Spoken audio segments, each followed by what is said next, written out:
नमस्कार, मैं हूं संजय शर्मा। आप देख रहे हैं 4 PM न्यूज नेटवर्क। संडे का दिन है। आप सब लोगों को बेसब्री से राजीव नारायण जी की बातों का इंतजार होगा। हमेशा की तरह मैं कह दूं, अगर आपका ज्योतिष में रुचि है तो आप इस प्रोग्राम को देखिए, ना हो तो मत देखिए। मुझे ज्योतिष में रुचि है, इसलिए मैं ये प्रोग्राम करता हूं।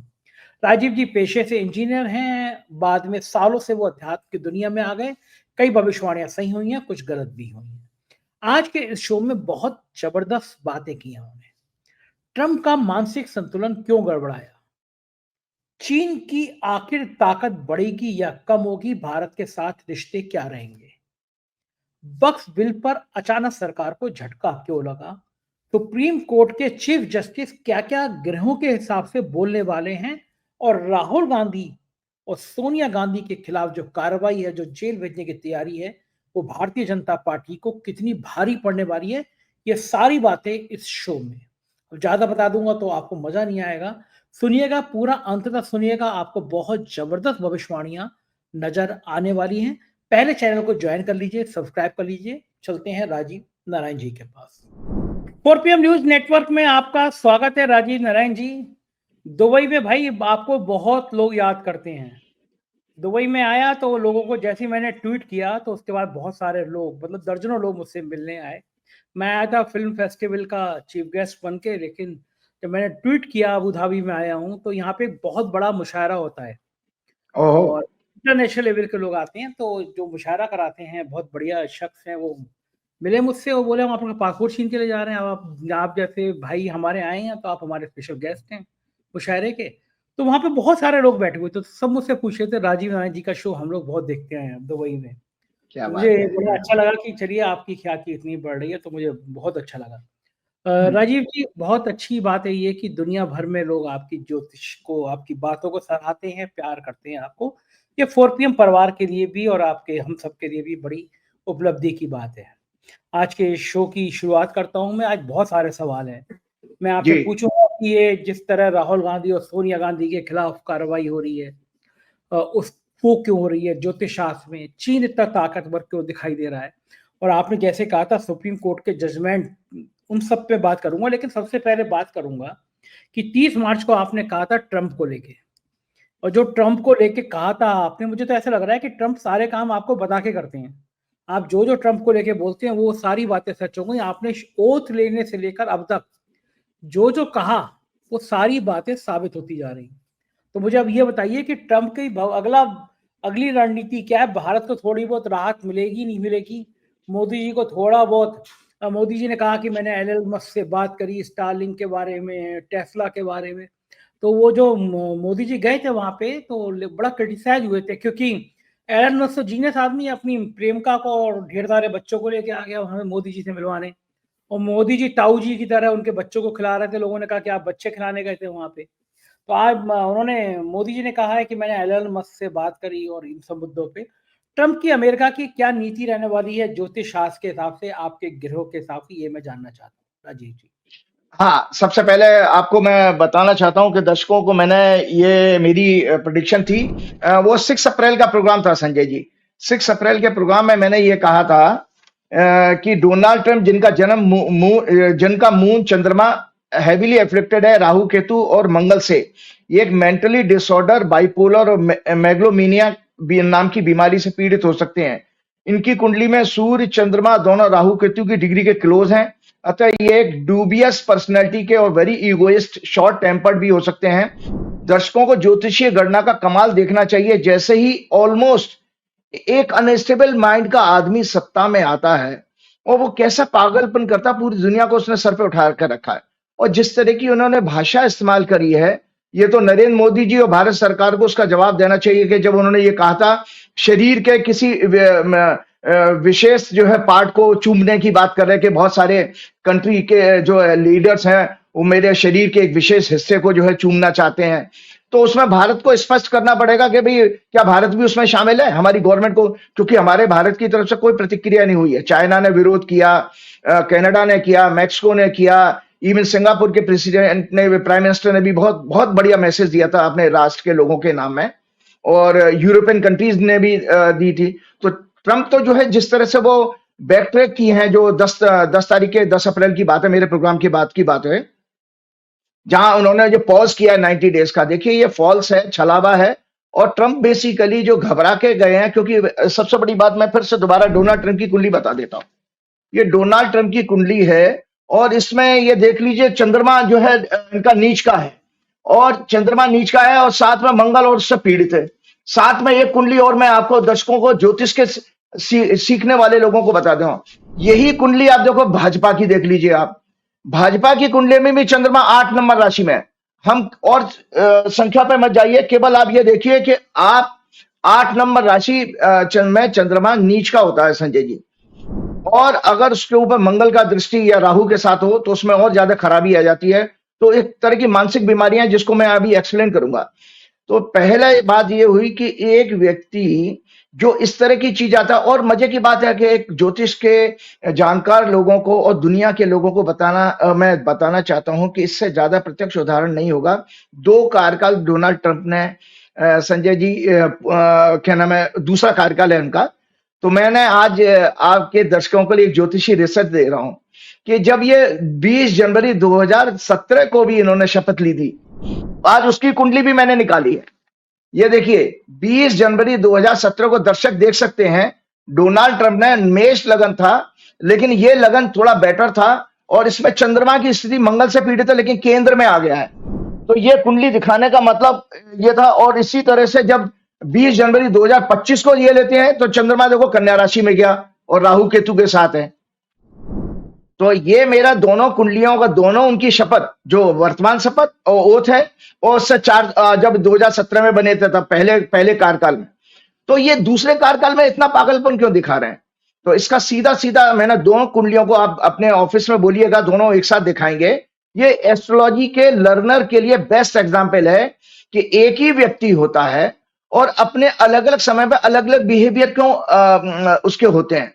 मतलब आप वही है, आपकी कुंडली भी वही है, आपके पास सब कुछ पर्सनैलिटी वही है, लेकिन किसी समय आप बहुत अच्छे इंसान प्रतीत होते हैं, किसी समय आप बिल्कुल राक्षसी प्रवृत्ति के हो जाते हैं। तो डोनाल्ड ट्रंप ने इस बार जो शपथ ली थी वो बहुत ही खराब समय में ली, जिसको हम चर्चा कर ही चुके हैं।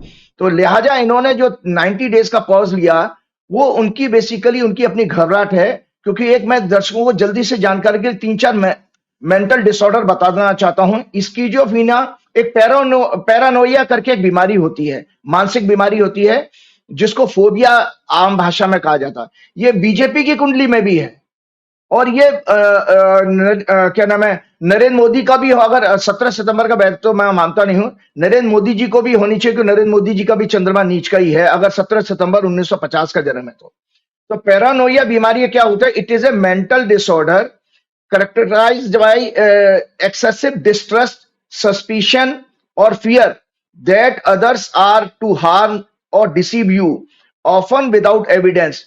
It can manifest schizophrenia or anxiety disorder. Symptoms include hypervigilance, interpreting neural actions as threat, and difficulty trusting others. मतलब दूसरों पर ये भरोसा नहीं कर पाते, शक्की किस्म के होते हैं, हमेशा डरते हैं। और अमूमन ये एक हिस्ट्री में देखा गया, जितने भी तानाशाह हुए हैं वो लगभग इस तरह की बीमारी से पीड़ित जरूर होते हैं, क्योंकि डर होता है। तो डोनाल्ड ट्रंप को यह जो पीछे हटना पड़ा, वो किसी दबाव से नहीं हटना पड़ा है। चाइना के साथ तो वो जो करने जा रहे हैं, वो अभी चाइना की हॉरोस्कोप में बताऊंगा कि किस तरह चाइना फाइट कर रहा है। ये संजय जी जो उन्होंने जब उनकी बॉन्ड यील्ड जो है, दर्शकों की जानकारी के लिए बता दिया, तो यूएस के ऊपर जहां तक मैंने न्यूज़पेपर में पढ़ा है, $36 ट्रिलियन से ज्यादा का कर्जा है। 36 ट्रिलियन से ज्यादा का कर्जा है, और यूएस उसका 1.7 ट्रिलियन के ऊपर हर साल ब्याज भरता है। तो डोनाल्ड ट्रंप को ये लगा कि भाई ये कर्जे का बोझ कैसे कम किया जाए, तो वो स्टॉक मार्केट में जो उन्होंने, वो बाद में जांच का विषय के, स्टॉक मार्केट में उन्होंने पहले न्यूज दे करके स्टॉक मार्केट को तो पहले उन्होंने पॉलिसी अनाउंस करके गिरवा दिया, फिर न्यूज अनाउंस करके उसी दिन बाजार अपने रिकॉर्ड क्या नाम है परसेंटेज के साथ बढ़े भी थे। तो उसमें इनसाइडर ट्रेडिंग जिसको कहते हैं, वो बाद में वहां की अपनी सरकारें हैं, उनकी कोर्ट हैं, वो डिसीजन कुछ भी लें उसमें। तो ये डोनाल्ड ट्रंप जो है बेसिकली गवर्नमेंट की जो सिक्योरिटीज थी, बॉन्ड्स थे, उनकी जब कोई परचेजर नहीं मिला, बहुत सारी सरकारें, हमारी भारत सरकार भी खरीदती है। तो ऐसा रिपोर्ट में हमने पढ़ा कि जापान से लेके कई देशों ने यूएस सिक्योरिटीज को बेचना शुरू कर दिया। उससे उसका इंटरेस्ट रेट कम हुआ। तो डोनाल्ड ट्रंप को ये था कि मैं एक सस्ता लोन वहां से अपने गवर्नमेंट से लेकर के अपने हाई इंटरेस्ट के लोन को कम करके और कर्जे के लोड को कम कर सकता हूं। वो एक कारण बनाता है ये। लेकिन मुझे ज्योतिष के एंगल से आप लोगों को बताना है कि जिस व्यक्ति का नीच का चंद्रमा होता है उसके अंदर वेवरिंग जरूर होगी। उसके बिल्कुल ऐसे समुद्र में जैसे ज्वार भाटा आते हैं, ऐसा व्यक्ति कभी भी पूरे 24 घंटे में शांत भाव से नहीं रह सकता। मतलब आप भूल जाइए 365 दिन, भूल जाइए 24 घंटे, मतलब महीना, ये 24 घंटे में भी मतलब ऐसे लोगों को के साथ काम करना वास्तव में एक प्रशासन के लिए बहुत कष्टकारी है। ये लोग अच्छे लीडर इसीलिए साबित नहीं हो सकते। तो ये डोनाल्ड ट्रंप का, तो मैंने डोनाल्ड ट्रंप के बारे में पढ़ते हुए बताया था कि सबसे पावरफुल देश की 2020 जनवरी 2025 को सत्ता संभालता ग्रह नक्षत्रों के अनुसार एक पर एक मैड डिसीजन लेकर पूरी दुनिया को आर्थिक तबाही की तरफ ले जाता है।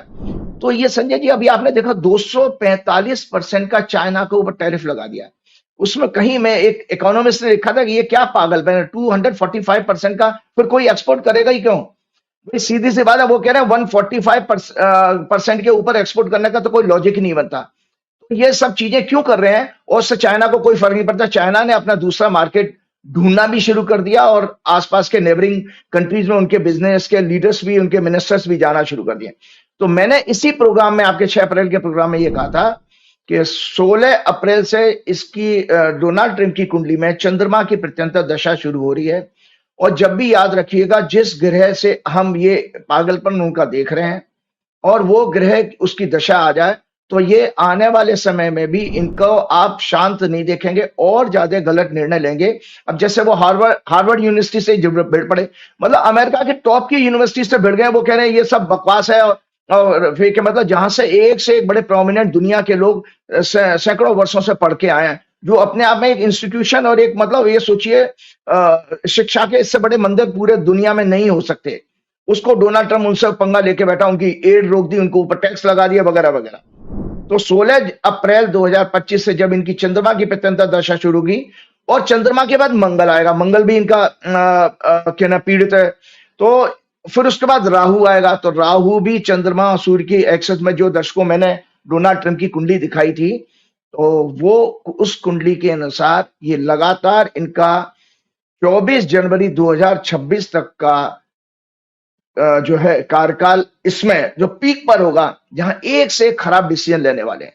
साथ में संजय जी एक चीज बता रहा हूं कि मैंने आपके जब ओथ की प्रेडिक्शन 26 जनवरी को की थी, तो मैंने राइटअप दिखाया था दर्शकों को।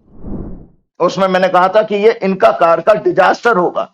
मैंने ये राइटअप था, ओथ ऑफ डोनाल्ड ट्रंप, ये आपके ऑफिस में अवेलेबल है, दिखाइएगा, जिसमें मैंने ये लिखा था कि he will be a disaster in the current tenure for the people of US and the world। तो सोचे 26 जनवरी को मैंने कहा कि ऐसा व्यक्ति बड़ा ही डिजास्टर साबित होगा। और 26 जनवरी से वो हम लगभग अभी 3 महीने होने वाले हैं संजय जी। 3 महीने हमारा प्रोग्राम जब होगा, एग्जैक्टली 3 महीने ही है उस दिन हो जाते हैं उनको। 20 अप्रैल को हमारा प्रोग्राम आएगा तो 3 महीने हो जाते हैं। तो 3 महीने में इस व्यक्ति को हमने इस तरह पागलपन में देखा था। अब आता हूं मैं, आपने कहा था कि चाइना की मैंने बात की थी, तो मैंने आज बहुत अच्छी एक रिसर्च तैयार की कि ये आज दर्शकों में बता देता हूं, एक और बहुत जानकारी के लिए। ये है चाइना की कुंडली। आज चाइना इनके सामने क्यों आ रहा है? ये जो हमारा जो रिपब्लिक ऑफ चाइना है, 1 अक्टूबर 1949 को शनिवार के दिन 3:01 बीजिंग का इनका जन्म है। इनकी मकर लगन की कुंडली है और चंद्रमा इनके लगन में बैठा है। और तीसरे घर में उनका राहु है। चौथे उनके 7वें भाव में मंगल नीच का है, लगन पर दृष्टि दे रहा, तो एग्रेसिव एटीट्यूड दिखा रहा है। शनि इनके 8वें घर में बैठ के सेकंड हाउस को देख रहा है। 9वें घर में बुध, सूर्य, केतु और 10वें भाव में शुक्र है और 12वें भाव में जुपिटर है। तो इस कुंडली को मैं बताता हूं, इसी कुंडली के आसपास आप देखो हमारे भारत भी गणतंत्र बना था। हमारा 26 जनवरी 1950 को बना था। गणतंत्र का मतलब होता है, दर्शकों की जानकारी के बताते हुए, जहां आपका कॉन्स्टिट्यूशन जो है लागू होता है किसी देश का, तो वो जब आप कॉन्स्टिट्यूशन के अंदर में काम करते हो, तो गणतंत्र मतलब प्रजा का तंत्र, वो हमारा होता है। हमको आजादी 1947 में जरूर मिली थी, लेकिन हम गणतंत्र बने थे 26 जनवरी 1950 को। इस कुंडली में मैं आपको बता देता हूं कि ये कुंडली, चूंकि मंगल उनके जिस तरह से डोनाल्ड ट्रंप की कुंडली में लगन में मंगल है, इसी तरह से चीन की कुंडली में भी 7वें भाव में मंगल है, जो लगन पर दृष्टि दे रहा है।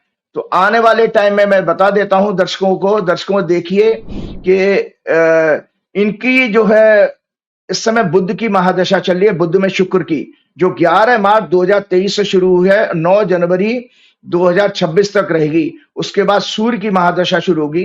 इनका जन्म ही बहुत अच्छे समय पे हुआ था। और एक बहुत अच्छी जानकारी दर्शकों को शेयर करता हूं। 2023 में हमने एक चैनल पर, बड़े नामी ग्रामी चैनल पर 23 ज्योतिषियों के साथ में एक प्रोग्राम अटेंड किया था, और कैसे कैसे अनपढ़ से इलिटरेट एस्ट्रोलॉजर्स पहुंचते हैं टीवी चैनल पर, उसको मैं एग्जांपल दर्शकों, बड़ा फेमस है क्योंकि 23 में तो 23 ही एस्ट्रोलॉजर बुलाए उन्होंने। तो उसमें से एक मैं भी था। मेरे तो, चूंकि आप लोगों को पता है, मैं तो पढ़ लिख करके गया हूँ, रिसर्च भी करता रहता हूँ।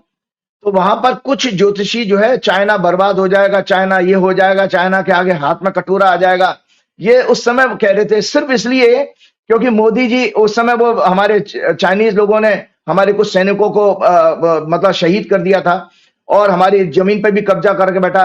आपके आरएसएस के लोग भी चाइना से, और जितने हमारे क्या नाम है, देशी जागरण मंच वाले हैं, वो भी सब चाइना के बारे में कुछ ना कुछ उल्टा सीधा बोलते रहते हैं। लेकिन सच ये है कि चाइना हमारे यहाँ जितना माल अपना बेच रहा है, मतलब हम इंपोर्ट करते हैं, वो $100 बिलियन से ज्यादा है, और हमारा एक्सपोर्ट बहुत कम है वहां पर। इसलिए चाइना ने तो हमको एक तरह से बुरी तरह कंट्रोल कर लिया है। और क्योंकि मैंने आपको प्रोग्राम में बताया है कि रूस जो है, जो आपका गुजरात है, गुजरात के ज्यादातर मैक्सिमम में जो मैन्युफैक्चरर वो ट्रेडर में कन्वर्ट हो गए हैं, वो चाइना से बिजनेस कर रहे हैं। यही रीजन है कि मोदी जी हमारे चाइना के खिलाफ कुछ नहीं बोल पाते हैं। तो इस कुंडली में सबसे बड़ा बात मैं देखता हूं, क्योंकि सेकंड लॉर्ड सेकंड हाउस को 8वें घर से देख रहा है शनि इसमें, चाइना की कुंडली में। तो इसीलिए इसको कहते हैं कि अपनी ये विश्व में एक आर्थिक सुपर पावर बनेगा। ये चाइना की कुंडली में जन्म से ही डिसाइड हो गया था। और चाइना क्या, जो आपको पता है कि क्योंकि चाइना की जो क्या नाम है, जन्म हुआ है, वो शनि के ही नक्षत्र में जन्म हुआ है इनका, उत्तराषाढ़ा नक्षत्र में। तो इसमें शनि अपने भाव को दिख रहा है, और इस समय शनि जो है 29 मार्च को दर्शकों अभी मीन राशि में आ गया, जो उनके तीसरे घर में है। और तीसरा घर संजय जी होता है, आज बहुत बड़ी लोगों को, इकोनॉमी के जानकार लोगों के लिए एक बड़ी इनपुट दे रहा हूं। तीसरा घर होता है हमारा नेबरहुड का। तो जो अमेरिका ने 245% टैरिफ लगा के चाइना को अपने यहां माल बेचने के लिए जो डिस्करेज किया है, थर्ड हाउस समझ लीजिए, चाइना उस माल को, भाई मैंने तो मैन्युफैक्चरिंग करके माल बना लिया, अब मैं कहां डंप करूंगा, कहां बेचूंगा, वो नेबरहुड में। तो चाइना का चूंकि लग्नेश है शनि, और वो शनि तीसरे घर में जा रहा है। हमेशा मैंने आपके प्रोग्राम में कहा दर्शकों, आपके जीवन में जो ग्रोथ होती है ना, जिसको तरक्की कहते हो, तरक्की के 4 भाव होते हैं कुंडली के, तीसरा, छठवां, 10वां और 11वां। तीसरा घर मैंने आपके हमेशा दर्शकों को बताया, तीसरा घर होता है हाथ पैर से ज्यादा मेहनत करने का। मतलब आप जितनी हाथ पैर से मेहनत करेंगे, एफर्ट्स करते हैं, उतना आपको राइज करते हैं। फिर छठवां घर होता थोड़ा उससे ज्यादा अच्छा है, लेकिन उसमें संघर्ष होते हैं, कंपटीशन में टेंडर जीत जाना, किसी कंपटीशन में जीत जाना, इलेक्शन जीतना। तो आपकी ग्रोथ तो हो रही है, लेकिन हर्डल भी साथ में आ रहे हैं। उस आगे बढ़ने की साइकिल में आपके ऊपर कोर्ट कचहरी के केस भी हो सकते हैं, आपको हेल्थ की प्रॉब्लम भी आ सकती है, क्योंकि छठवां घर रोग ऋण शत्रु का होता है। तो तीनों चारों चीजें होंगी वहां पर। फिर आता है 10वां घर और 11वां घर। तो 10वां घर और 11वां घर स्मूथ राइज का होता है, जिसमें कहते हैं रॉकेट की तरह ऊपर जाना। तो चाइना इस समय तीसरे घर में शनि उनका लगनेश आ रहा है। इसका मतलब है चाइना अपने पास के जितने पड़ोसी मुल्क हैं, उसमें अपने व्यापार को बढ़ाने का पूरा फोकस करेगा, उसका व्यापार बढ़ेगा। और उसके पड़ोसी मुल्क कौन है? श्रीलंका, भारत में भी माल आने वाला है। भारत, नेपाल, भूटान और म्यांमार और क्या नाम है, श्रीलंका, पाकिस्तान, ये सारे कंट्रीज हैं। तो जो अमेरिका की चीज है वो अब आपको एशिया और इसमें देखेंगी तो चाइना की जो कुंडली दिखाती है दर्शकों, ये एक सुपर पावर की कुंडली है। मैंने हमेशा कहा है कि ये एक, और इनकी दशांश कुंडली भी मैंने दिखाई है कि ये चाइना क्यों सुपर पावर बना है इकोनॉमी के मामले में। तो ये रहा चाइना का, इसीलिए डोनाल्ड ट्रंप चाह करके भी चाइना का कुछ नहीं बिगाड़ पाएंगे। और इसमें मैंने बताया कि चाइना चूंकि उतना ही एग्रेसिव है जितना डोनाल्ड ट्रंप है, तो आने वाले समय में हम ये देखेंगे कि इस ट्रेड वार में अल्टीमेट जो विनर है वो चाइना होगा। ये बिल्कुल ठीक लग भी रहा है, आसार भी लग रहा है। चाइना जितना आक्रामक है, और आज तो आपने बिल्कुल खुलासा कर दिया कि चाइना विजयी होकर निकलेगा, लग भी उसकी रहा कुंडली है बहुत मजबूत है। हाँ, मजबूत है। और पता नहीं भारत के लिए अच्छी खबर है या बुरी खबर है। हालांकि प्रधानमंत्री जी हमारे साहब तो चीन के राष्ट्रपति को झूला भी झुलाते हैं, अपने हाथ से चाय बना के पिलाते हैं। ये बात अलग है कि फिर चीन हमारे यहाँ घुसा चला आता है और प्रधानमंत्री कहते हैं नहीं नहीं ऐसी कोई बात नहीं है, सरकार कहती है ना कोई घुसा है ना कोई घुस पाएगा। बाद में पता चलता है वो तो किलोमीटर तक अंदर घुसाया, हमारे बहुत सैनिक मार दिए उसने। लेकिन जब मजबूरी है, दोस्ती करनी है, धंधा करना है, तो पता नहीं क्या क्या करना होगा। अब मैं आता हूँ भारत के अंदर सुप्रीम कोर्ट को लेकर। सुप्रीम कोर्ट के जो फैसले आ रहे हैं, उसने तो बिल्कुल तहलका मचा दिया है। मुझे लग रहा है कि चंद्रचूड़ साहब को समझ में आ रहा होगा कि अगर वो गणेश आरती नहीं करते प्रधानमंत्री को बुला के, तो उनकी छवि भी ऐसी रहती। रिटायरमेंट के बाद गायब हो गए चंद्रचूड़। एक इंटरव्यू दिया बीबीसी को, ऐसे तीखे तीखे सवाल पूछे कि लोग गरिया रहे हैं उनको। वो एक बार सवाल पूछा था उन्होंने, इतिहास मुझे कैसे याद कर रखेगा। तो अब इतिहास उनको ऐसे याद कर रहा है कि इतना खराब चीफ जस्टिस शायद ही कोई आया हो। लेकिन अब बात हो रही है संजीव खन्ना की, कुछ फैसले आ रहे हैं। जैसे उत्तर प्रदेश सरकार की बुलडोजर नीति को उन्होंने बहुत तीखा तीखा बात कही, रोक लगाई, जुर्माना किया। मुख्यमंत्री उर्दू के लेकर विधानसभा में कह रहे थे आप कठमुल्ला बनाना चाहते हैं। सुप्रीम कोर्ट ने कहा उर्दू इसी देश की भाषा है, प्यार की भाषा है। वो बड़ी टिप्पणी। और वक्फ बिल पे एक तरह का स्टे है, अभी 5 मई को उसकी सुनवाई है, लेकिन एक तरह का स्टे है कि कोई नई नियुक्ति नहीं होगी, वक्फ बिल को लेकर कोई रद्दो-बदल नहीं होगा। सरकार को उल्टा खड़ा कर दिया है।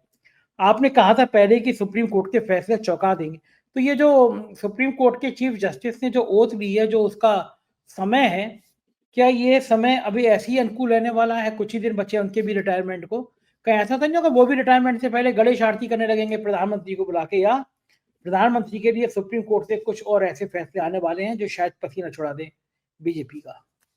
बहुत अच्छी बात। तो आपको मैं दर्शकों को ये बता देता हूं कि सबसे पहले मैंने आपके 30 मार्च के प्रोग्राम में ये कहा था कि आने वाले समय में सुप्रीम कोर्ट, ये 30 मार्च का राइटअप है, ये लिखिए 30 मार्च का राइटअप है, ये मैंने आपके ऑफिस में मैं भेजूंगा। देखिए उसमें मैंने यहाँ पर ये जो रेड पेन से मार्क भी किया हुआ है, ये मैंने लिखा था कि जब ये हम उस समय डिस्कस कर रहे थे जब हाईकोर्ट के दिल्ली हाईकोर्ट के जज के यहाँ नहीं कैश मिला था, उस समय के प्रोग्राम में ये टॉपिक में आया था।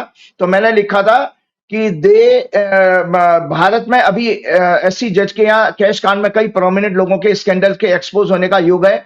इसमें politicians, corporates and high profile लोगों का जुडिशरी के साथ एक बहुत बड़ा नेक्सस एक्सपोज होगा।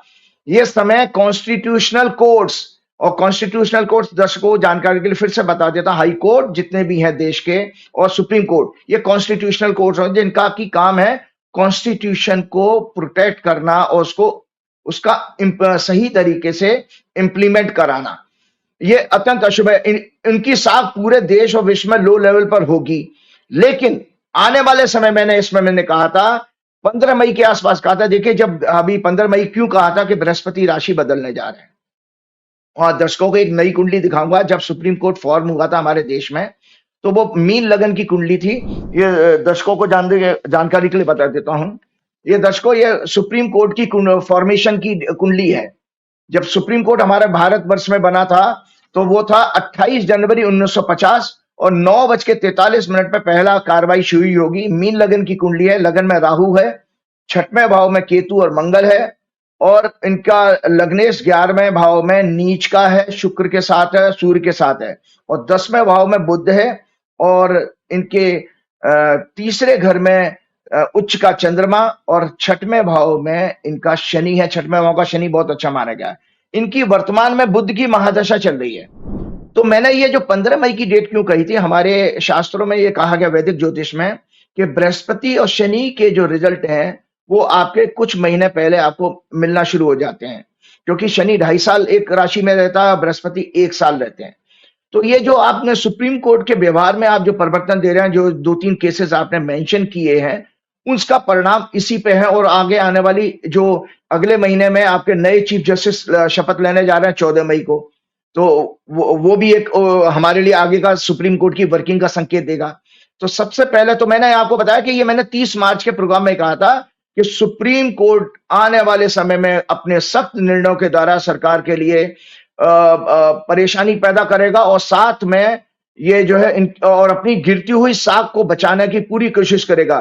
देश की आम जनता को देश के जुडिशियल सिस्टम से बहुत निराशा तो जरूर हो रही है, लेकिन उनके जागरूक होकर आंदोलन करने से जुडिशियल सिस्टम भी उनके साथ अवश्य होगा। ये मैंने बात कही। दर्शकों, जल्दी से चलते चलते मैं आपको बीच में भी बताना चाहता हूं, रिपीट करना चाहिए, क्योंकि मेरा प्रोग्राम थोड़ा सा एक नॉलेज के वजह से मैं मेहनत करके भी कंटेंट तैयार करता हूं। हमारे सुप्रीम कोर्ट ने जो कि वक्फ का जो बिल आया, उसमें भी हमारा फंडामेंटल राइट आर्टिकल 26 वायलेट हो रहा है, जो फ्रीडम ऑफ रिलीजन का होता है। तो उसमें फंडामेंटल राइट है हमारे एज पर कॉन्स्टिट्यूशन, क्योंकि हम कॉन्स्टिट्यूशनल कोर्ट की बात कर रहे हैं supreme court. Right to freedom, right to equality, right to freedom of religion, right against exploitation, right to constitutional remedies, cultural and educational rights, ये सबको समान मात्रा में मिलने चाहिए। हमारा कॉन्स्टिट्यूशन इसको इंश्योर करता है। मतलब कल्चर है, हर एक कल्चर है। भगवान को हम कैसे पाएंगे?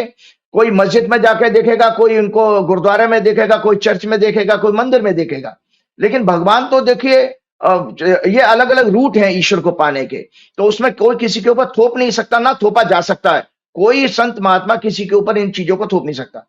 तो कॉन्स्टिट्यूशन क्या कहता है? That the responsibility of the legislature, चुनी हुई सरकार की जिम्मेदारी क्या है? कॉन्स्टिट्यूशन कहता है that the responsibility of the legislature is not just to provide fundamental rights, but also more importantly to safeguard them. They act as limitations on the powers of the legislature and executive under article 13।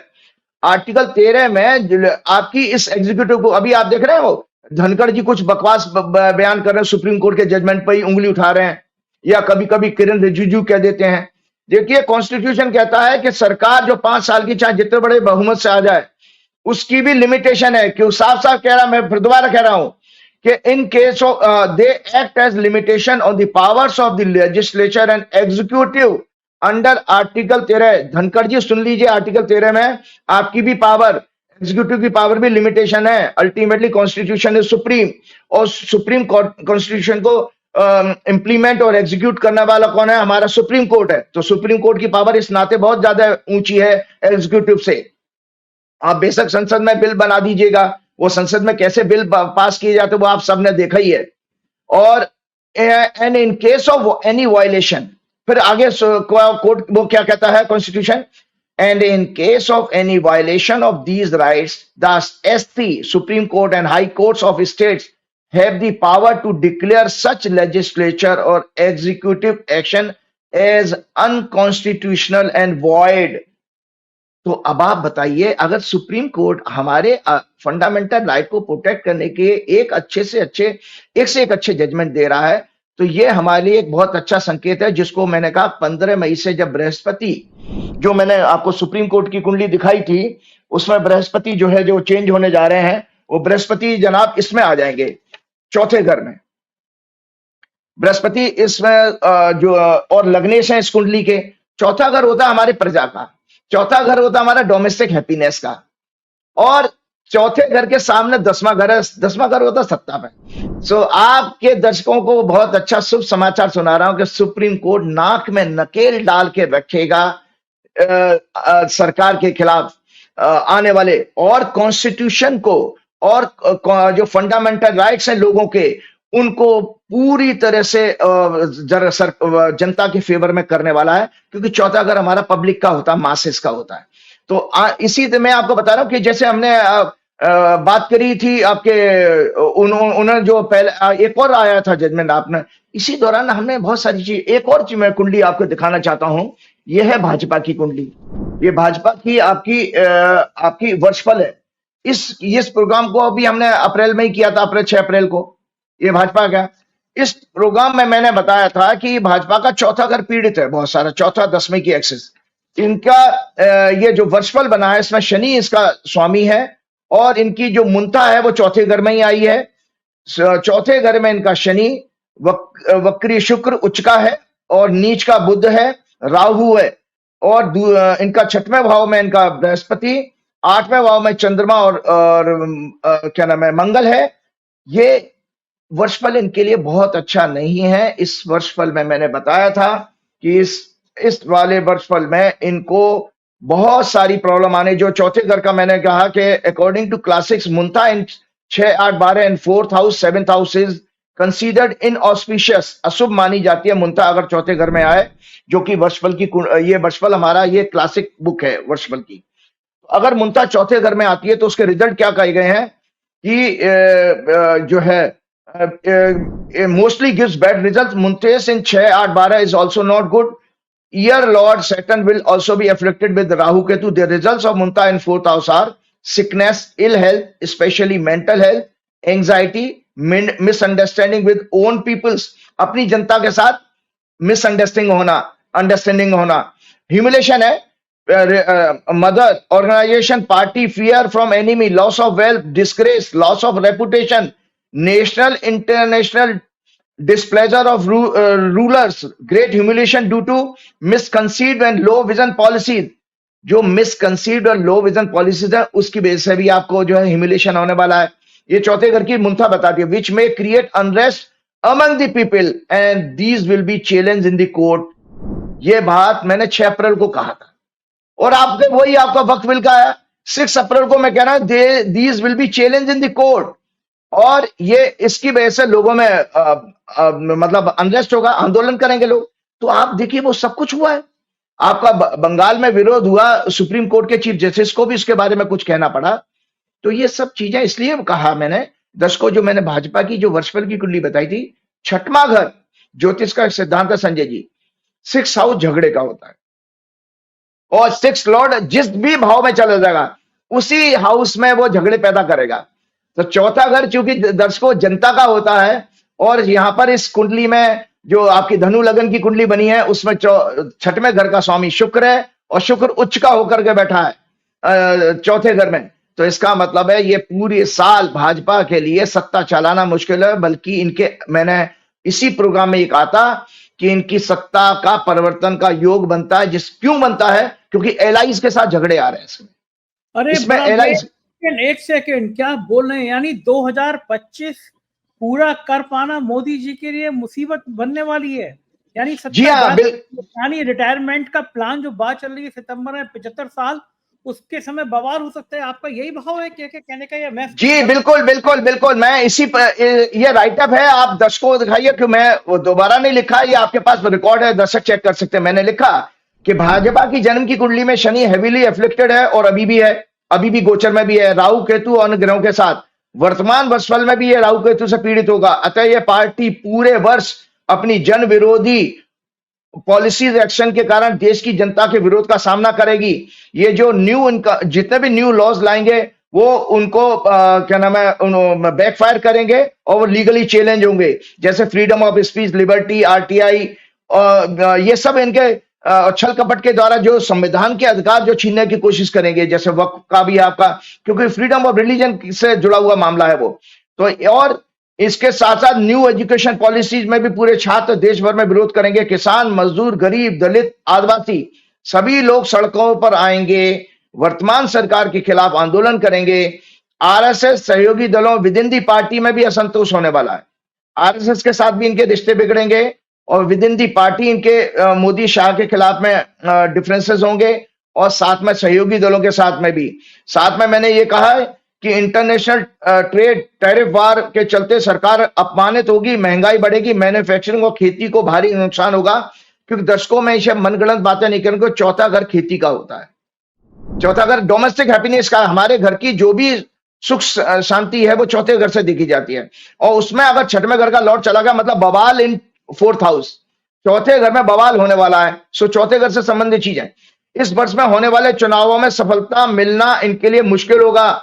ये और बहुत अच्छी बात, मैंने एक और बात इसमें कही थी कि ये धार्मिक दंगे कराने का इनकी कुंडली में, ये मैंने 6 अप्रैल को कहा था, 6 अप्रैल को कहा था कि धार्मिक दंगे कराने का ये देश में धार्मिक दंगे कराने गोदी मीडिया के साथ मिलकर फॉल्स प्रोपेगेंडा के जरिए लोगों को निरंतर भ्रमित करेंगे। कई प्रोमिनेंट पॉलिटिशियंस और इनको सपोर्ट करने वाले कॉर्पोरेट मीडिया हाउसेस, धार्मिक संगठनों के लोगों के करप्शन और सेक्स स्कैंडल भी इस साल भर में एक्सपोज होंगे। सहयोगी दल इनके छल कपट के द्वारा इनको कमजोर करने की साजिश को एक्सपोज करेंगे। इनका साथ छोड़कर गठबंधन से अलग होंगे, जो मोदी सरकार के गिरने का आधार तैयार कर रहा है। भाजपा की जन्म कुंडली में वर्तमान दशा चंद्रमा में, बुध में जुपिटर है। तो ये आपको एक जो मैंने बात इसमें कही है कि दंगे कराने की, तो दर्शकों मैंने न्यूज़पेपर से ही कोट किया है कि ममता बनर्जी ने का जो स्टेटमेंट है वो मैं आपको पढ़कर सुना देता हूं। सोशल मीडिया पे वायरल हो रहा था कि मुर्शिदाबाद में बंगाल में हिंसा में जो पकड़े गए आरोपी, उसमें से 150 लोगों को बंगाली नहीं आती थी, उन्हें हिंदी आती थी। हाँ, तो वही कह रहे हैं कि बाहर में भेजे गए। ये देखो, ये मैंने एक नोट्स तैयार किए थे, तो देखो जो मैंने तो 6 अप्रैल को बताया कि ये देश में दंगा कराएंगे, और मतलब उसमें मैंने कहा था गोदी मीडिया का सपोर्ट लेकर के। ये दर्शकों वो मेरा राइट वाला, तो देखो टाइम्स ऑफ इंडिया है 17 अप्रैल का, वो मेरे दंगे कराने की भविष्यवाणी को प्रूव करते हुए ममता बनर्जी का बयान, mob violence in Bengal Murshidabad over the new work law was a pre planned communal riot orchestrated by BJP with the help of central agencies। उन्होंने सीधे तौर पर होम मिनिस्टर अमित शाह का इस षड्यंत्र में हाथ बताया। She said that all IT networks are being used to spread fake news against Bengal। ये सभी शाह की कंपनीज हैं। According to her, BJP paid the outsider 6,000 से 7,000, उन्होंने कहा कि आउटसाइडर को बुलाया, उनको 6,000 से 7,000, ये ममता बनर्जी कह रही है और टाइम्स ऑफ इंडिया की रिपोर्ट कर रहे हैं, मेरा अपने वर्ड नहीं है। 6,000 से 7,000 उनको पे किया गया है पैसा to perpetrate violence। They had a similar strategy during Ramnavami also, but it was timely foiled। She questioned the role of BSF and its timing। तो ये सब चीजें मैं ऑलरेडी प्रिडिक्ट कर चुका था। तो और आप देखिए उसी तरह का चीज हो, तो अभी तो इनका एक झटका है, ये बिहार में भी इसी तरह की चीजें करने वाले हैं। तो मैंने आपको दर्शकों को बताना चाहता हूं कि जो सुप्रीम कोर्ट ने इसमें जो जजमेंट दिए, वो आने वाला एक जो ओथ है, मैं आप दर्शकों की बताना चाहता हूं कि ये दर्शकों, जो नए चीफ जस्टिस जो आने वाले हैं, वो जस्टिस गवई 14 मई 2025 को मैंने एक टेंटेटिव हॉरोस्कोप बनाई है, क्योंकि लगभग 10 बजे के आसपास, 10 से 11 के आसपास ओथ होगी 100%। उस समय जो हॉरोस्कोप बनी है, तो दर्शकों ये बहुत ही आप लोगों के लिए सुखद हॉरोस्कोप है। एक नया ऐसा चीफ जस्टिस आने वाला है जो संजीव खन्ना से भी ज्यादा खतरनाक होगा, क्योंकि जो लगन बना है वो कर्क लगन बना है। कर्क लगन में नीच का मंगल है, तीसरे घर में केतु है, और लग्नेश जो है क्या नाम है आपके 5वें भाव में एक राजयोग बना रहे हैं, चंद्रमा 5वें भाव में है, और इनका जो है 9वें घर में उच्च का शुक्र, शनि, राहु, और 10वें भाव में उच्च का सूर्य और बुध है। ये और बुध की अभी सुप्रीम कोर्ट की दशा चल रही है, जो मैंने कुंडली दिखाई थी। संजय जी, ये एग्रेसिव और बहुत जो है मतलब स्ट्रॉन्ग और as per law, as per constitution काम करने वाला चीफ जस्टिस हम देखने जा रहे हैं इसमें देश में। और जहां तक मैं आपको 5 मई की डेट भी बता दूं, 5 मई को जो अगली वक्फ बिल की जो डेट लगी है, उस दिन भी सरकार को भयंकर परेशानी आने लगी। उस दिन चंद्रमा और जो है मंगल इकट्ठे हैं एक साथ, तो वो लगन भी चंद्रमा जो है सरकार के लिए परेशानी खड़ी करने वाला है कि इस बिल के जरिए इन्होंने बहुत सारा सेल्फ गोल कर लिया, क्योंकि वो ग्रह कराते हैं। हमने तो आपके 12वें प्रोग्राम में कहा कि हमारे ग्रह ही हमारे मनोदशा को, हमारी साइकिक बॉडी को इन्फ्लुएंस करते हैं। इसके कारण ये हुआ कि सहयोगियों के लिए अगर ये जब इनके इस बिल की पूरी एक तरह से जो इंटरिम स्टे की उन्होंने एक गाइडलाइंस दे दी सरकार ने, तो डिफेंसिव होकर उसको मान लिया है, अभी रोक लगा दी है, तो उस बिल का फिर पर्पस ऑब्जेक्टिव भी खत्म हो गया। इसकी वजह से जानते हैं क्या हो रहा है कि जो मुस्लिम सपोर्ट से इनके जो एलाइज अपनी राजनीति कर रहे थे, उनके लिए ऑकवर्ड सिचुएशन हो गई है। उनको जनता को फेस करना उनके लिए मुश्किल हो जाएगा, जो नीतीश कुमार और चंद्रबाबू नायडू हैं या जयंत चौधरी हैं आपके उत्तर प्रदेश में, या और भी कोई नेता हैं।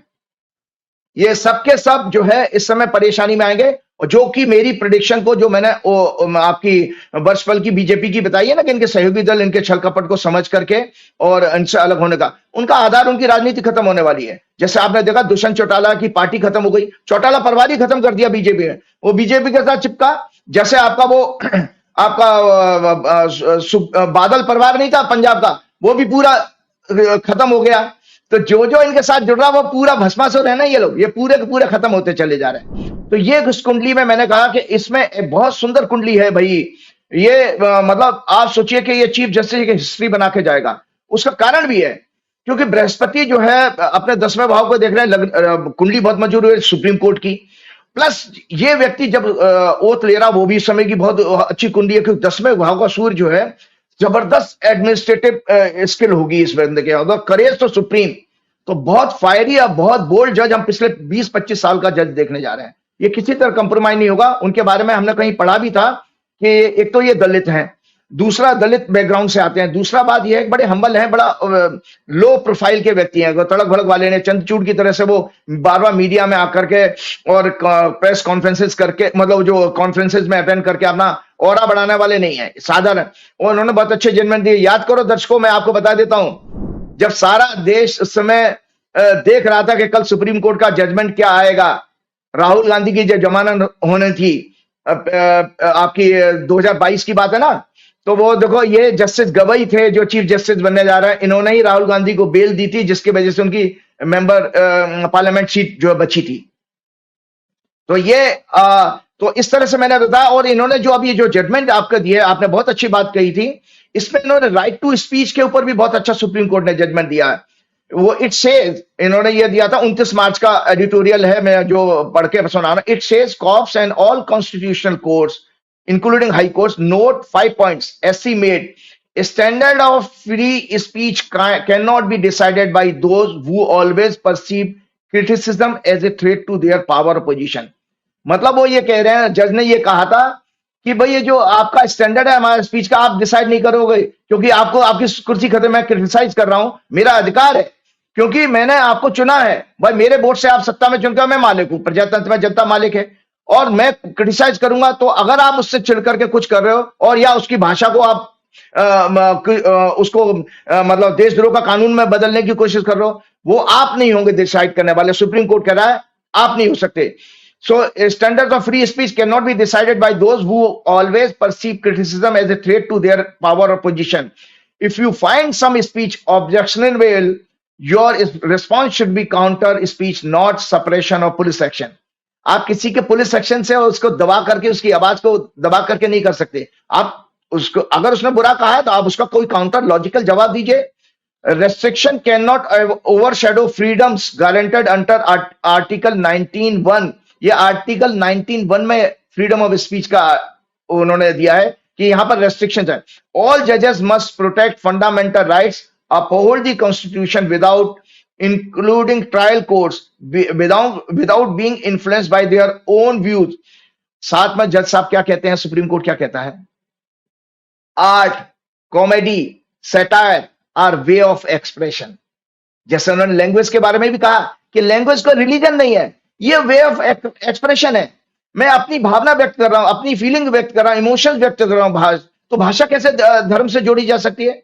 और उन्होंने तो साफ साफ कहा कि भाई उर्दू का तो ओरिजिन ही इंडिया में हुआ है। आपकी हिंदी में बहुत सारा, आप उर्दू के वर्ड निकालते हैं, हिंदी में कुछ मिलेगा नहीं। हिंदी कोई भाषा तो नहीं, पहले संस्कृति भाषा हमारी, तो हिंदी भाषा में की बैकबोन भी उर्दू ही है। तो वो ये कहते हैं art, comedy, satire are way of expression and make life more meaningful. Freedom of speech can not be crushed और फिल्मी ग्राउंड के ऊपर फ्रीडम ऑफ स्पीच को दबाया नहीं जा सकता। साथ में आपने एक और दिया था कि जो आप जिसकी डिमोलिशन कोर्ट की मतलब बुलडोजर के खिलाफ जो जजमेंट की बात कर रहे थे, उसमें भी कितना सुंदर जजमेंट दिया है। तो ये सब दर्शकों में मुझे रिपीट करने की इसलिए जरूरत पड़ रही है क्योंकि ये मैं भविष्यवाणी आपके 6 अप्रैल में 30 मार्च को मैं कह चुका था कि बार बार सुप्रीम कोर्ट के कारण, केवल सुप्रीम कोर्ट के कारण ये सरकार बैकफुट पे आएगी, इनके पॉलिसीज, इनके डिसीजंस को चैलेंज होंगे।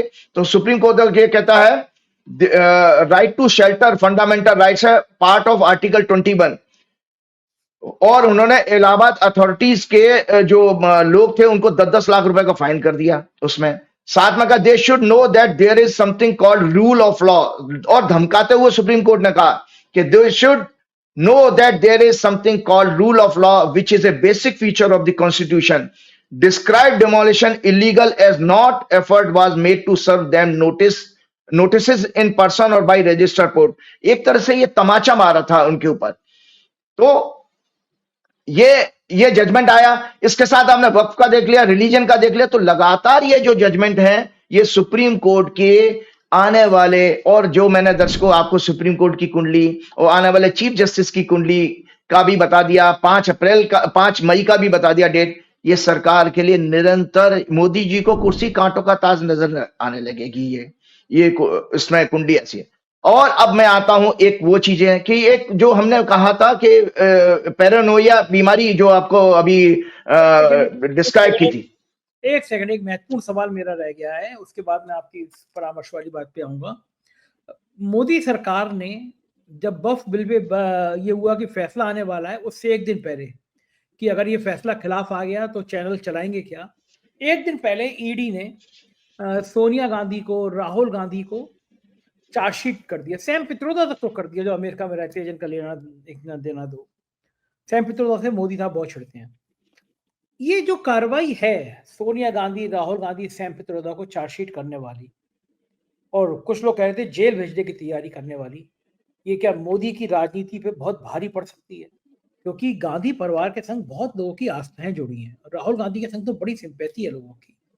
अब अगर ये फैसला होता है तो क्या कहते हैं आपके गृह, अगर राहुल गांधी और सोनिया गांधी को जेल भेजने की स्थिति आती है तो क्या गांधी परिवार के लिए ये खराब होगा, या बहुत सहानुभूति आएगी, या मोदी सरकार के लिए फायदेमंद होगा, नुकसानदायक होगा? आपके गृह क्या कहते हैं? देखिए तो संजय जी, एक और चीज है, आपको एक सुप्रीम कोर्ट का इंपॉर्टेंट जजमेंट और भी आया था। मैं आपके इस क्वेश्चन से पहले जस्ट एक सेकंड लूंगा कि जो गवर्नर्स के ऊपर उन्होंने गवर्नर्स की पावर को कंट्रोल करने का दिया था यूजिंग आर्टिकल 142। आर्टिकल 142 में एनॉर्मस पावर दी है जो एग्जीक्यूटिव के किसी भी डिसीजन को पलट सकती है। सुप्रीम कोर्ट वो पावर है। जहां राम मंदिर भी आपका आर्टिकल 142 की पावर से ही बना था, आप लोगों को याद होगा, दर्शक जानते हैं। SC sets timeline for state governors to decide on bills sent to them while frowning upon the Tamil Nadu government for acting in violation of constitutional provisions by sitting on bills forwarded to him after being passed by the state assembly. Court की observation क्या थी? Court said any breach of the timeline could be challenged in court. Supreme Court साथ में कहता है constitution not political expediency should guide governors. Constitution को guide करना चाहिए। आप कॉन्स्टिट्यूशनल हेड हो स्टेट के। वो कहते हैं, जैसे आप देखिए, मैं दर्शकों की जानकारी के बताऊं, वेस्ट बंगाल में 23 बिल असेंबली ने पास किए हैं जो 2016 से पेंडिंग है। पंजाब में 3 बिल पेंडिंग है। ये मतलब ये और सारे अपोजिशन के स्टेट हैं कि बीजेपी किस तरह से देश के डेमोक्रेसी के साथ, लोगों के साथ धोखा कर रही है। और पंजाब में 3 है, झारखंड में 3 है, कर्नाटक में 11 बिल पेंडिंग है। सुप्रीम कोर्ट ने इस लैंडमार्क जजमेंट को देते हुए एक और बात कही, said governor must respect the will of the people which was reflected in the decision taken by the elected representatives in the assembly. As constitutional head of the state, he was obliged to accord primacy to the will and welfare of the people of the state and work in the harmony with the state machinery. चुनी सरकार को, supreme court कहता है, चुनी सरकार को 5 साल मिलते हैं जनता के पास अपने रिपोर्ट कार्ड को लेके जाने के लिए। अगर आप उनके बिल रोक के बैठोगे, उनकी पॉलिसीज, उनका मैनिफेस्टो अगर आप इंप्लीमेंट नहीं होने दोगे तो वो अपना रिपोर्ट कार्ड कैसे लेके जाएंगे? तो ये बहुत बड़ा उन्होंने एक एम्पैथेटिक जो है सुप्रीम कोर्ट ने एग्जीक्यूटिव के फेवर में जजमेंट दिया था, और अपना रिपोर्ट लाकर जाना पड़ता है। तो ये सब चीजें हैं।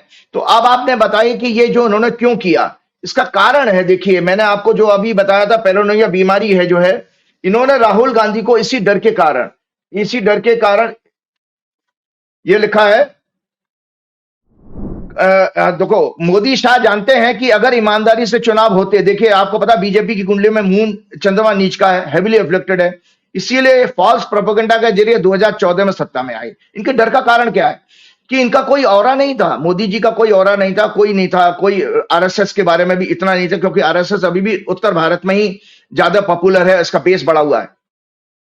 साथ सभी ये फॉल्स प्रोपेगेंडा के जरिए 2014 में सत्ता में आए और लगभग 11 साल से मैनिपुलेशन, छल कपट के साथ सभी constitutional agencies, courts, president, Lok Sabha speaker, Rajya Sabha speaker, governors के जरिए चुनावी हेराफेरी, गोदी मीडिया और कॉर्पोरेट हाउसेस पर पूरी तरह कंट्रोल करने के बाद भी अपने अपराधों की सजा पाने और सत्ता खोने के डर से पागल हो जाते हैं। जरा सा भी इनको लगता डर है तो ये सब देख रहे हैं, क्योंकि सरकार अपनी पॉलिसी पर डिफेंसिव होती जा रही है और विंडिक्टिव होकर के बदले की भावना से विपक्ष, बुद्धिजीवी, आम जनता, किसान, छात्रों, महिलाओं, दलित, आदिवासियों को सभी को दुश्मन समझकर उन पर फॉल्स कानूनी कार्रवाई करने का षड्यंत्र लगातार करते रहते हैं।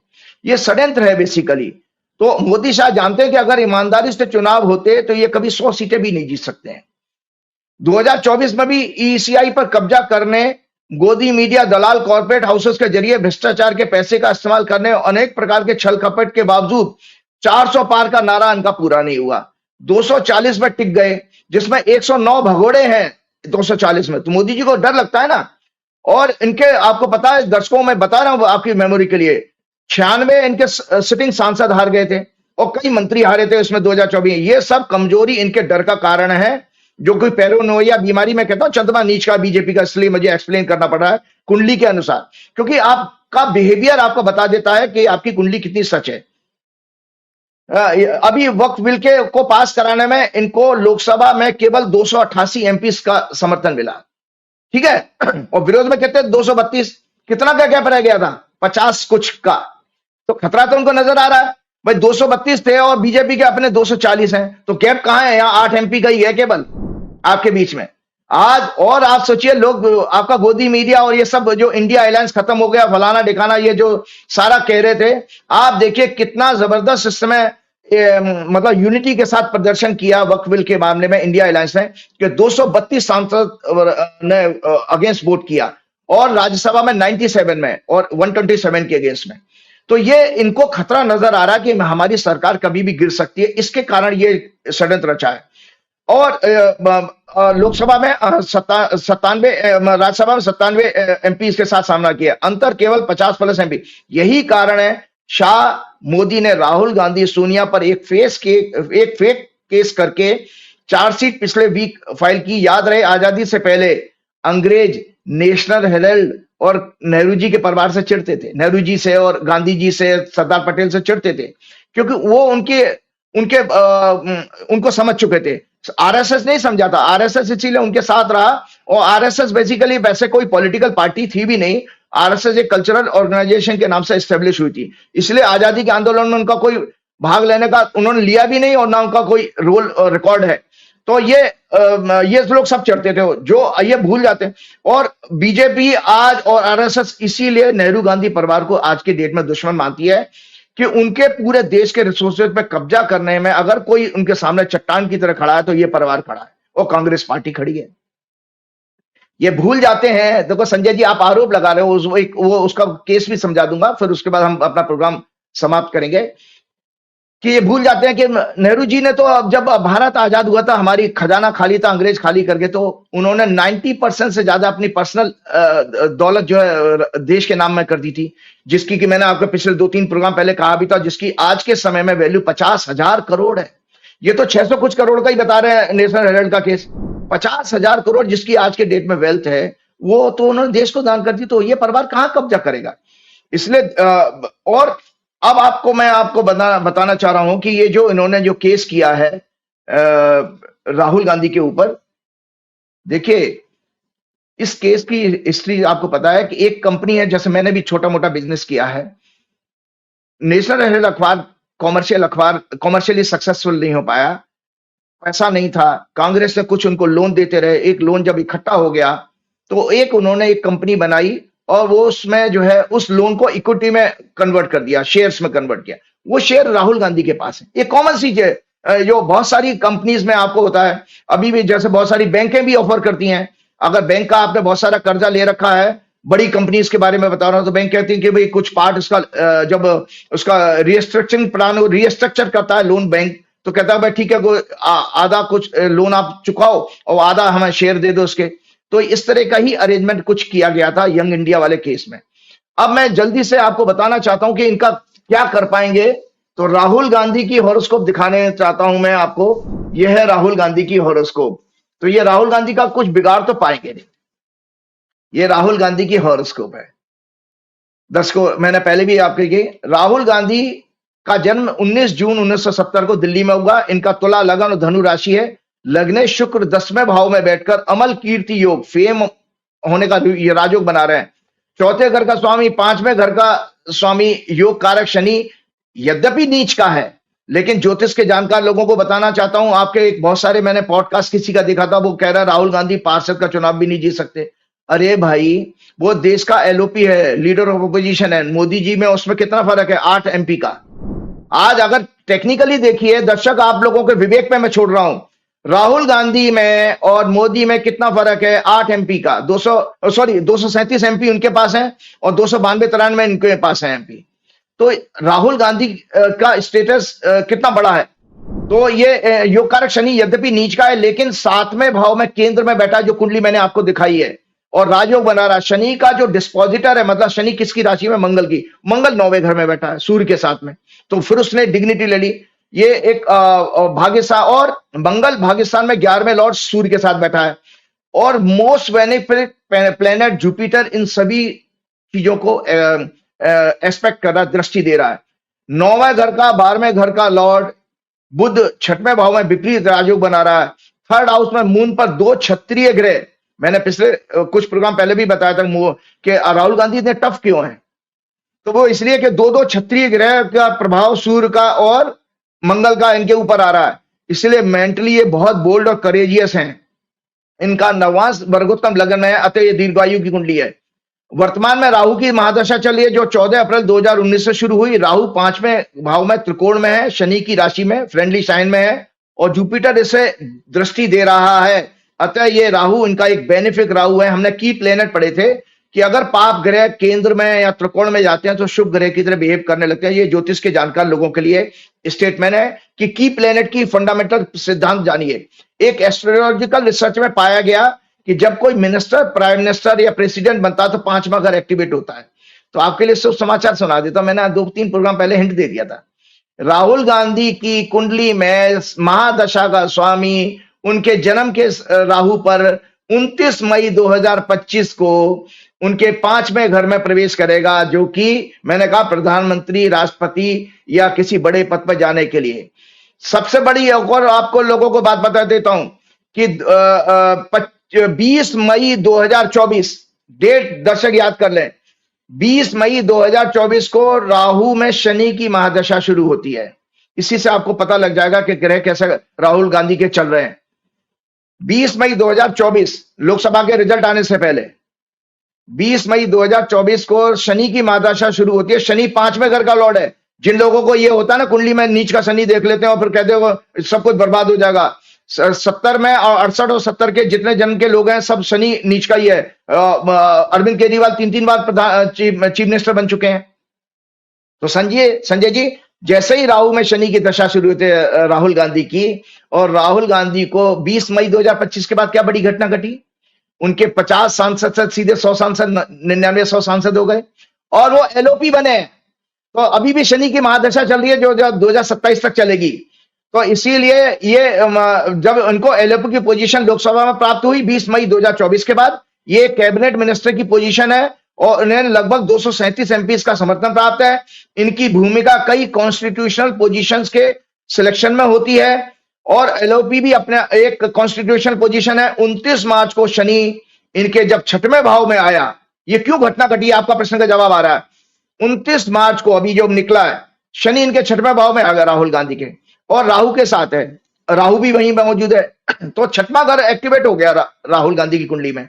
और 6वां घर मैंने क्या कहा, रोग, ऋण, शत्रु, तो लिटिगेशन 6वें भाव से आता है। इसीलिए ये केस आपको सामने नजर आया कि तुरंत जो है 29 मार्च को होता, अप्रैल के अंदर जो है उन्होंने केस कर दिया उनके ऊपर। अब होगा क्या, 29 मार्च को 29 मई को आने वाली राहु अपने 5वें घर में चला जाएगा, त्रिकोण में, जो उनके जन्म के राहु है, और शनि मुक्त हो जाएगा राहु से। और शनि जो है 6वें घर का शनि शत्रुहंता का होता है, शत्रुहंता killing of enemies. Shani 6th house में जबरदस्त संघर्ष करने की क्षमता देता है, शत्रुहंता का योग बनाता है। इसलिए राहुल गांधी इसका डटकर मुकाबला करेंगे। और कांग्रेस पार्टी का भी 6वें घर का शनि की महादशा शुरू हो चुकी है, 6 मार्च से, मैंने अपने प्रोग्राम में भी कहा था। इसलिए दर्शकों, आप निश्चिंत होकर के, पूरे देश में कांग्रेस पार्टी आंदोलन करेगी, और आंदोलन उसी तरह का आंदोलन करेगी जैसे उन्होंने भारत छोड़ो आंदोलन का, कांग्रेस ने आंदोलन किया था भारत छोड़ो का अंग्रेजों के लिए। इसी तरह से भाजपा मुक्त देश को भाजपा मुक्त कराने का आंदोलन कांग्रेस छेड़ने जा रही है अगले महीने से। तो आने वाला समय, और ये कांग्रेस पार्टी ही है जो देश को, पूरे संविधान को बचा करके, डेमोक्रेटिक इंस्टीट्यूशन को बचाने का काम कर सकती है। जल्दी जल्दी एक बहुत अच्छी चीज टेबुलर फॉर्म में मैंने आज बनाई है। एक नई एक्सरसाइज थी मेरे दिमाग में आ रही थी कि मैं दर्शकों को धर्म का मतलब कैसे समझाऊं। हम बोल देते हैं कभी कभी स्टेटमेंट संजय जी, तो उसमें लोग सुन के लोग कान से इधर से उधर निकाल देते हैं। आप टेबुलर फॉर्म में, और ये अपने पास जरूर रखिएगा रिकॉर्ड के रूप में। ये है धर्म, अधर्म और राक्षसी प्रवृत्ति क्या है। राक्षस कैसे होते थे? राक्षस कोई सींग वाले नहीं होते थे, बहुत खूबसूरत होते थे, हम जैसे आदमी होते थे वो भी। लेकिन आपके अंदर के जो गुण, आपकी जो प्रवृत्ति है, आपकी जो वर्किंग शैली है, आपकी सोच है, वो राक्षस बनाती है आपको। राक्षस और देवता उसी से बनते हैं। तो ये मैंने आज आपको टेबल 4 में बनाया। देखो संजय जी, यार ये देखिए दर्शकों, ये आपके प्रोग्राम में मैं भेजूंगा। धर्म, अधर्म और राक्षसी प्रवृत्ति क्या है। तो ये टेबल ऑफ फॉर्म में मैंने क्या किया कि धर्म के 10 लक्षण जो हमारे शास्त्रों में बताए गए हैं, कि धर्म के लक्षण कहते हैं एट्रीब्यूट्स, जो है गुण कहे गए हैं। ये धर्म के जो 10 लक्षण हैं, मैंने राहुल गांधी, नरेंद्र मोदी, अमित शाह, योगी और डोनाल्ड ट्रंप, इनकी वो टेबल बना दी है, टेबल बनाई है। देखो आप, ये देखो दर्शक, देख रहे हो आप कि यहाँ पर क्रॉस है, मतलब इनके अंदर ये गुण नहीं है। अगर टिक लगा है तो गुण है, और टिक लगा है, टिक नहीं लगा है तो अब इनके अंदर गुण नहीं है। तो देखिए, पहला है धैर्य, पेशेंस, जो राहुल गांधी में है, नरेंद्र मोदी में नहीं है, अमित शाह में नहीं है, योगी में नहीं है, डोनाल्ड ट्रंप में भी नहीं है। दूसरा है क्षमा, फॉरगिवनेस, किसी को क्षमा करना बड़प्पन माना जाता ना। याद करिए दर्शकों कि अपने पिता के हत्यारों को राहुल और प्रियंका ने माफ किया था। इससे बड़ा माफी कोई नहीं हो सकती। किया था, नहीं किया था, जो तमिलनाडु में जो जेल में थे। तो फॉरगिवनेस, क्षमा जो है राहुल गांधी के अंदर है, टिक लगाया मैंने। नरेंद्र मोदी में नहीं है, नरेंद्र मोदी बदले लेने की भावना रखते हैं। अमित शाह में नहीं है, योगी में नहीं है, डोनाल्ड ट्रंप में नहीं है। तीसरा है विद्या, नॉलेज, एकेडमिक नॉलेज नहीं। नॉलेज होती है अपने स्वरूप को पहचानना और अपने कर्तव्य को जानना, और आपको राजनीति किस लिए कर रहे हैं, ये लोगों की सेवा करने के लिए, इस चीज का ज्ञान होना नॉलेज कहा गया है। राहुल गांधी में है, मोदी में नहीं है, अमित शाह में नहीं है, योगी में नहीं है, डोनाल्ड ट्रंप में नहीं है। चौथा है सत्य, ट्रुथ और राइटियसनेस, सत्य और राइटियस पाथ, जो है करेक्ट जो है चीजें एज पर लॉ, वो राहुल गांधी में है, मोदी में नहीं है, अमित शाह में नहीं है, योगी में नहीं है, डोनाल्ड ट्रंप में नहीं है। पांचवा है अहिंसा, नॉन वायलेंस। ये देख लीजिएगा साहब, ये मैंने क्रॉस लगा रखे हैं, और पूरा चिंतन करके, पूरा थॉट लगा के, इनके वर्किंग को समझ करके ये मैंने टेबल बनाई है। अहिंसा मतलब नॉन वायलेंस, राहुल गांधी में देखिए, इसीलिए वो दया करुणा जिसके अंदर होगी वो नॉन वायलेंस होगा। नॉन वायलेंस का मतलब है लोगों को गले लगाना। कभी मोदी शाह को देखा है आपने किसी को गले लगाते हो? योगी को देखा है गले लगाते हो किसी को? मतलब नहीं है। डोनाल्ड ट्रंप भी नहीं करता, तो वो इन मोदी, शाह, योगी और ट्रंप में भी नहीं है। ट्रंप को मैंने इसलिए लिया कि ट्रंप भी ऐसे ही राक्षस प्रवृत्ति का आदमी है, तो मुझे करेक्टर समझाना था। छठवां है क्रोध ना करना, नो एंगर। यहां पर देखिए, मैंने राहुल गांधी को माना कि थोड़ा सा इनके अंदर एंगर है, जो मैं इसीलिए पहले वो बिल फाड़ने वाली जो बचकाना हरकत की थी, इसलिए मैंने 0.5 इसमें मार्क्स उनको कम किए हैं। एबव एवरेज, मतलब वो एबव एवरेज है, फिर भी उतना हमेशा गुस्सा नहीं दिखाते।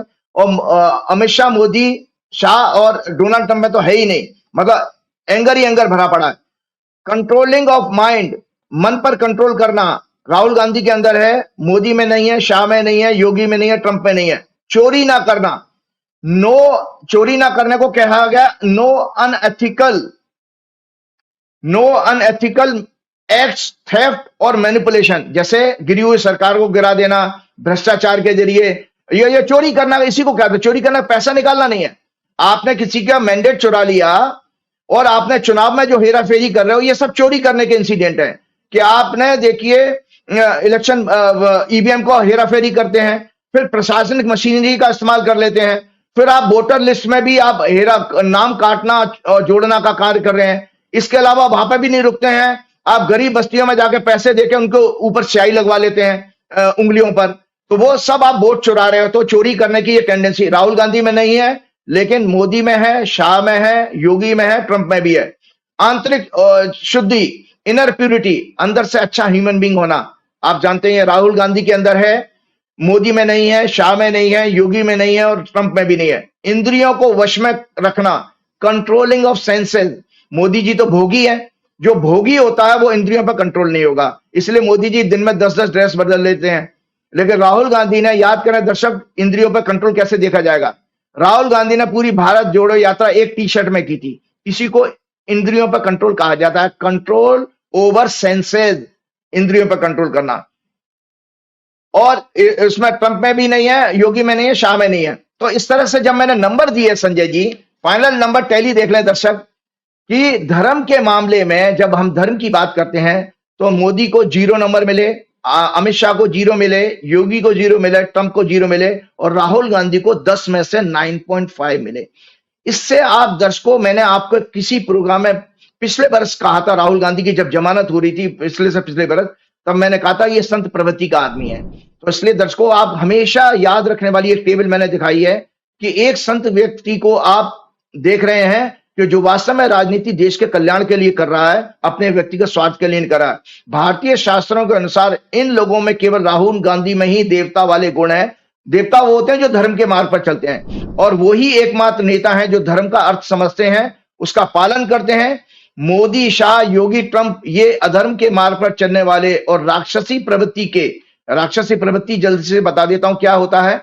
निंदा करना, असत्य और झूठ का आचरण करना, प्रोपेगेंडा, पाखंड, ईर्ष्या, काम, क्रोध, हिंसा, बदले की भावना, लोभ, मोह, निर्दयी, छल, कपट, कुटिल और निर्दयी, ये जो गुण होते हैं ये आपके अंदर जो है क्या नाम है, राक्षसी प्रवृत्ति के होते हैं। इसी तरह से जल्दी से एक टेबल इसी फॉर्म में मैंने कांग्रेस की भी दिखाई है। कांग्रेस और भाजपा में कौन सी देश को आपको ज्यादा अच्छा क्या नाम है, शासन दे सकती है। तो ये धर्म के लक्षण, ये सीट होगी, आप इस सीट के जरिए आप समझ सकते हैं कि कांग्रेस की कुंडली, चूंकि मैंने आपको बताया था कांग्रेस की कुंडली बहुत अच्छी कुंडली है, और कांग्रेस की कुंडली ये देख लें दर्शकों, ये चौथा घर जो होता है हमारा जनता का होता है, और उसमें इनका लग्नेश बैठा है बृहस्पति। इनके कांग्रेस की कुंडली में चौथे 10वें घर में 2 ब्रह्मांड के सबसे शुभ ग्रह बैठे हैं, बृहस्पति और शुक्र। इसीलिए ये पार्टी कभी भी देश के जनता और समाज का और देश के सभी वर्गों का सम्मान करेगी, सभी वर्गों का, सभी जात बरादरियों का और इंस्टीट्यूशन का भी सम्मान करेगी। हाँ, इनकी एक छोटी सी कमजोरी जरूर है, इनका चंद्रमा पीड़ित हो गया राहु केतु में, और 7वें भाव में पीड़ित हुआ है। 7वां अगर होता गठबंधन, तो इनको हमेशा गठबंधन से थोड़ी सी तकलीफें जरूर रही हैं। ये बहुत अच्छे थे, क्या तकलीफ नहीं है, लोगों ने इनको धोखा दिया। जैसे टीएमसी कहां से निकली, कांग्रेस से। शरद पवार कहां से निकले, कांग्रेस से। आप और बहुत सारे आप देखिए, ज्योतिरादित्य सिंधिया और आपका ये जितने भी यूपी के मिनिस्टर हैं, और बहुत सारे लोग जो है कांग्रेस छोड़ छोड़ के गए, वो सिर्फ इसी वजह से गए क्योंकि इनका 7वां घर छोटा सा वीकनेस लेके आए। लेकिन अब 6वें घर की दशा आ गई है, सो आने वाला समय कांग्रेस का है, और कांग्रेस आंदोलन के जरिए देश की डेमोक्रेसी को बचाएगी। इसके साथ चलते चलते श्री गुरुचरण सरोज रज निज मन मुकुर सुधार, वर्ण रघुवर विमल जसु जो दायक फलचार, बुद्धिहीन तनु जान के सुमरो पवन कुमार, बल बुद्धि विद्या देव मोह हरऊ कलेश विकार। जय श्री राम, जय हनुमान। पिछले प्रोग्राम में नहीं कर पाया था, तो वो वीडियो एक छोटी सी मैं भेजूंगा। मैंने हवन किया था, हमने अखंड रामायण का पाठ किया था, हम 3 ब्राह्मण के साथ गए थे। 24 घंटे की अखंड रामायण, 111 बार सुंदरकांड और 108 हनुमान चालीसा के पाठ किए। उसके बाद बहुत बड़े लेवल पे हवन किया था। वो बहुत सुंदर मंदिर है, और उसकी एक छोटी सी वीडियो पूजा की जरूर आप लोगों को शेयर कीजिएगा, कि लोग इस बहाने भगवान के हनुमान जी के दर्शन हो जाए। जय श्री राम, जय। ये थे राजीव नारायण जी, और आज बड़ी दमदार तरीके से उन्होंने अपनी बात कही। मुझको यकीन है ये बातचीत आपको पसंद आई होगी। आपका प्यार भरा कमेंट मुझे को और उत्साहित करेगा। मुझे जरूर प्यार दीजिएगा, कमेंट करिएगा। शुक्रिया, थैंक यू।